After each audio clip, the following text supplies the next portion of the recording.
But I thought it would be interesting to look at the top 5 because right now, you being in Chicago, and you were a Chicago Bear linebacker. I was a Minnesota Viking linebacker and Tampa Bay linebacker. Tampa's no longer been in that top 5 for a while. They've actually had some really good years. And Chicago made that trade last year with Carolina.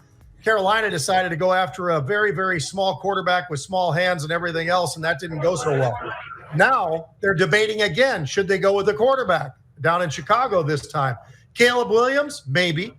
He's looking pretty interesting as the number 1 pick, and that might get traded because there are so many different teams right now, John, that are in need of a quarterback. And then you've got Drake Maye next from North Carolina. Then you got Jayden Daniels next out of LSU.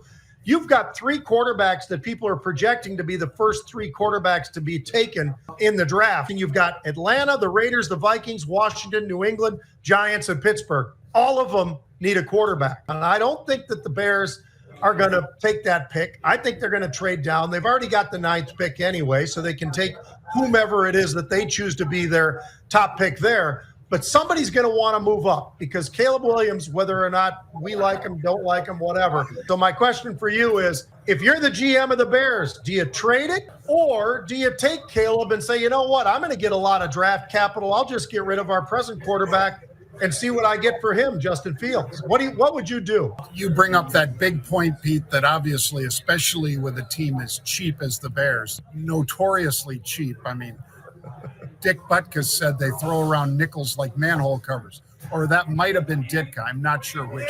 But one of them said that about George Halas.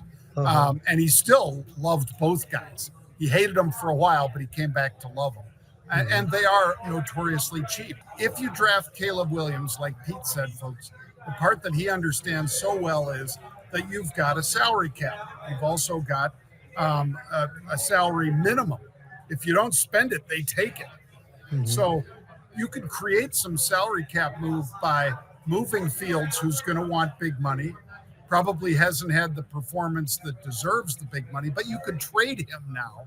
And one of the places that they talk about all the time, like Pete said, is Atlanta.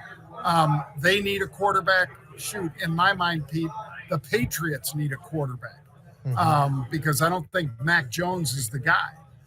But anyway, then you get a quarterback that for 4 years, you're locked in at a really cheap rate.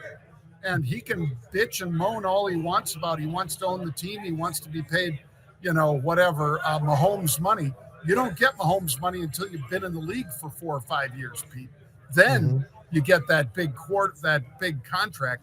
So I think he's the fact that the Bears haven't had great success with Fields, even though he's shown flashes of greatness, and I think he's a great quarterback. I think they deal him so they can basically cut the amount of money. So I think that's going to be a primary driver here, Pete. And as much as the quarterback from USC ain't going to like it, I think he's going to be stuck. Yeah, and he's not going to get a percentage of the team like he thought he was going to. That guy's complete lunatic, and that was a terrible thing for him to have said. That's one of those things where somebody should be his coach and say, hey, look, if you're thinking about something, tell us ahead of time so you don't say it.